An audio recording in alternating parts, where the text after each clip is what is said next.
Morning students, आप लोग कैसे हैं? बहुत दिनों के बाद 10th का वीडियो लेकर हम हाजिर हुए हैं।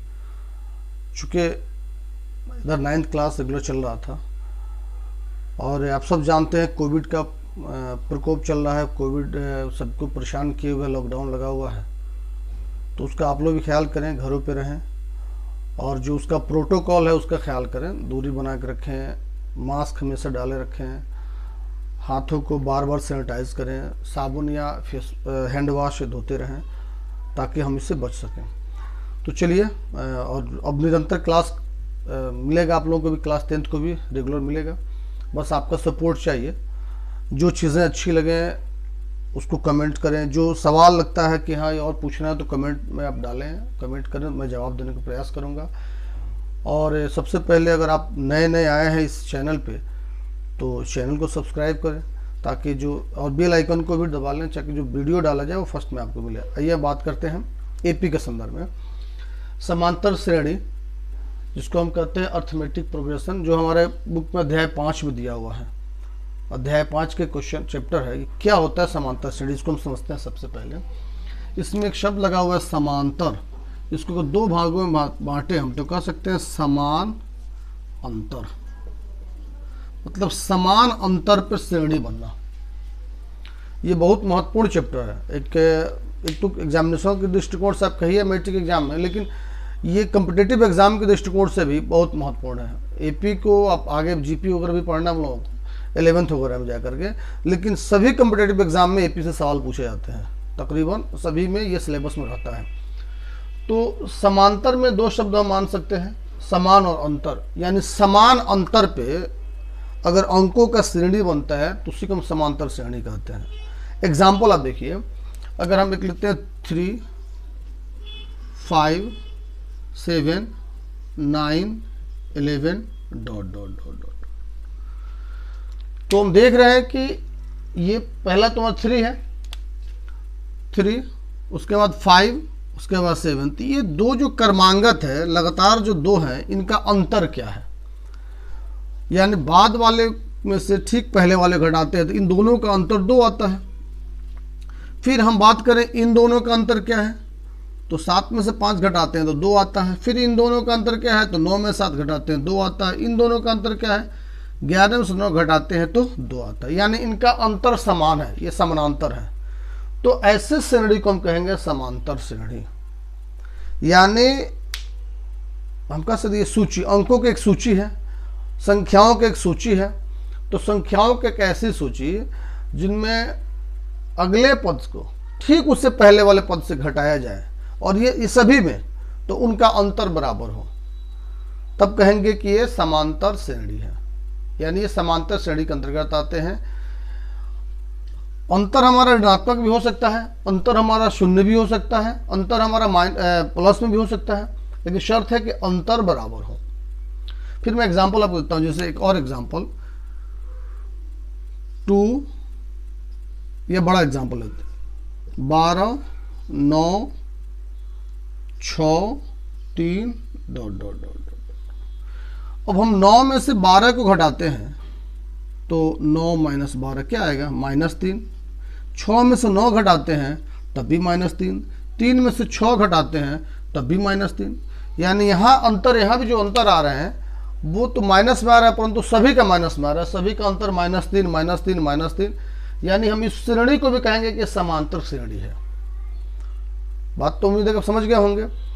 समांतर श्रेणी की पहचान यह है कि किसी पद में से ठीक उससे पहले पद वाले को, अब इसमें पद के बात मैंने कहा, ये प्रत्येक जो अंक संख्या जो होती है पद कहलाते हैं, टर्म्स कहते हैं इनको, हिंदी में पद कहते हैं। इसमें कह सकते हैं कि पहला पद है 3, दूसरा पद है 5, तीसरा पद है 7, चौथा पद है 9, पांचवा पद है 11। ये प्रत्येक संख्या जो होती है, सूची की प्रत्येक संख्याओं को हम पद कहते हैं, इंग्लिश में टर्म कहते हैं। ठीक है, तो ये कहता है कि किसी को पद में, मतलब अगर 5वां पद में से हम चौथा पद घटाएं, फिर तीसरा पद में से दूसरा पद घटाएं, फिर दूसरा पद में से पहला पद घटाएं, तो सभी का अंतर बराबर होना चाहिए। अगर सपोज कीजिए 11 के बाद अगर हमारा 14 आ जाए और फिर डॉट लगे या नहीं भी लगे, तो ये सब का अंतर तो 2 है, लेकिन यहाँ जब आ रहा है तो 14 और 11 का अंतर कितना होता है, 3 होता है, तब कहेंगे ये एपी नहीं है। तब ये समांतर श्रेणी नहीं होगा। शर्त है कि सबका अंतर बराबर आना चाहिए, तभी समांतर श्रेणी होगा। फिर इसको थोड़ा सा आगे हम समझते हैं। ये जैसे हम एक एग्जांपल देते हैं आपको,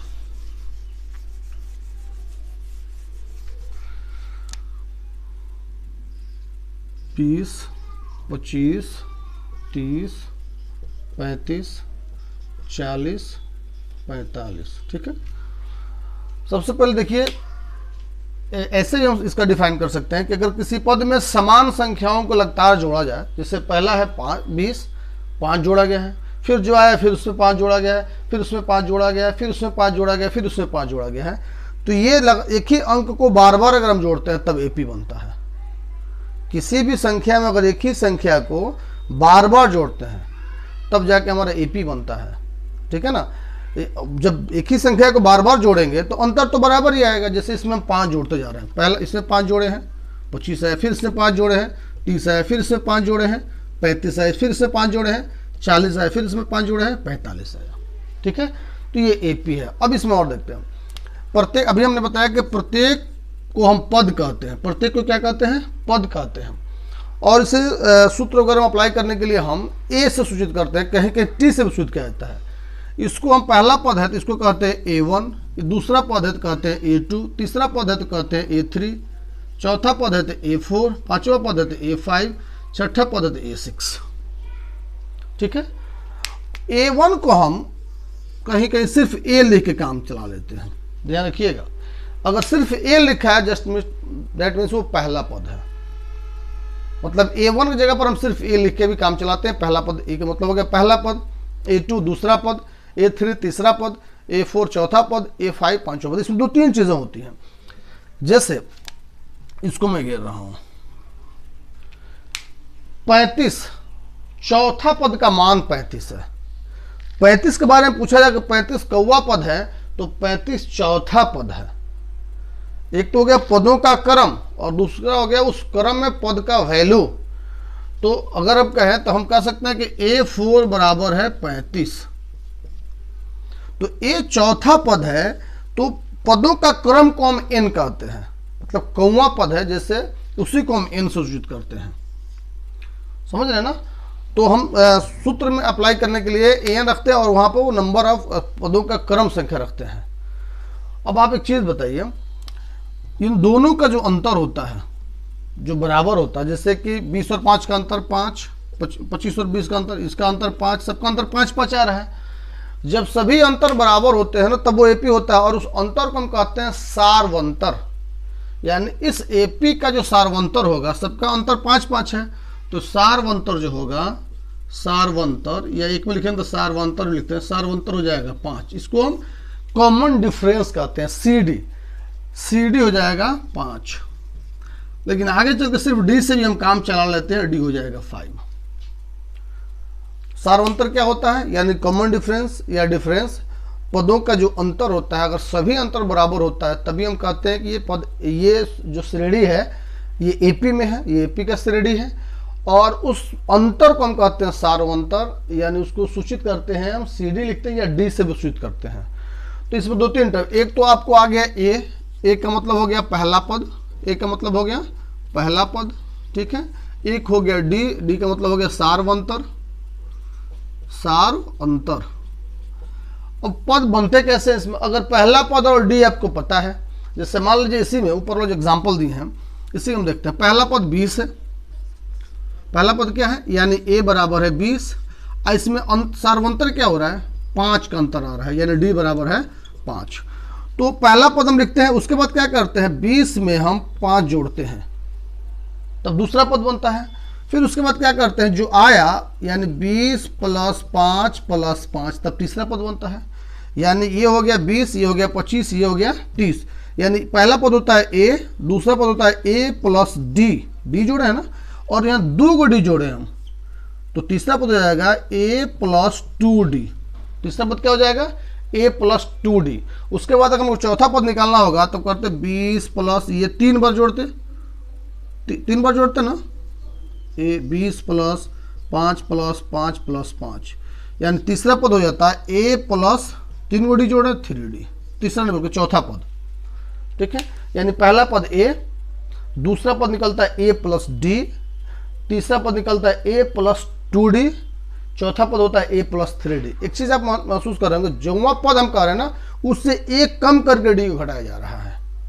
जैसे हम यहाँ देखिए, ये चौथा पद है, ये कौन पद है, चौथा पद है, तो क्या हो रहा है, जोड़ा जा रहा है a plus 3d, a plus 3d, तो 3d यानी जौवा पद है, चौथा पद है ना, तो 4d नहीं हो रहा है, एक कम करके d से गुना करते हैं। तो इसी से हम सूत्र बनाते हैं, अगर nवां पद हमें ज्ञात करना है, पदों का क्रम नहीं पता है, nवां पद, तो a प्लस, अब जौवा पद हम कर, जैसे यहाँ पर हम 3d के चौथा पद के एक घटा है ना, तो a plus n-1 into D होता है। तो जौवा पद का तो उसमें से एक घटा कर तब डी से गुना करते हैं।